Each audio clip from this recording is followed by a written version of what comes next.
Telle est la volonté humaine. Une semence gâtée, pleine de fumée et de pourriture, à moitié putréfiée.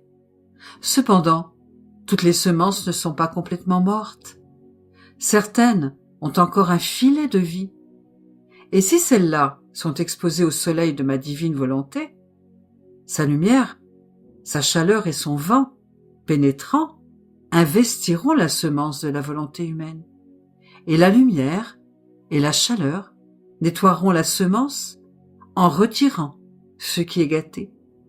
Ils la rempliront de vie, et le vent dominant de mon fiat jouera avec elle, l'élevant jusqu'à l'enclore dans ce fiat d'où il est sorti.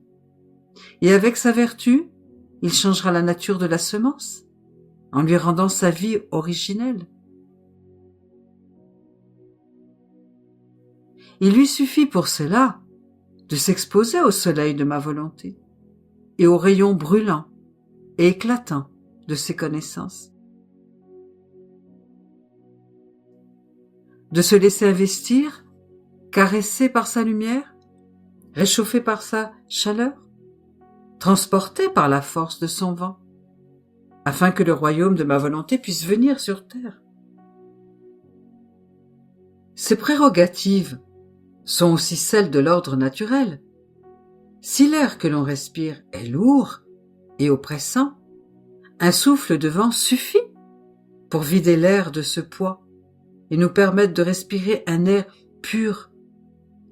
Si l'on ressent une chaleur excessive ou un froid glacial, un souffle de vent suffit pour tempérer cette chaleur ou atténuer ce froid.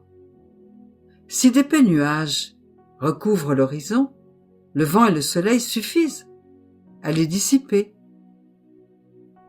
et à faire réapparaître le bleu du ciel, plus beau que jamais. Si un champ menace de pourrir à cause des eaux stagnantes, un fort vent suffit à le sécher, et la lumière et la chaleur du soleil peuvent lui redonner vie. Si la nature peut faire cela, animée par la puissance de ma volonté le peut plus encore sur les âmes qui se laissent investir par elle.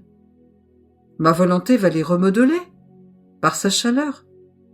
Elle détruira ce qui était gâté en elle, et soufflant sur elle avec sa lumière, elle leur enlèvera le poids de la volonté humaine, en les ramenant à leur nature originelle.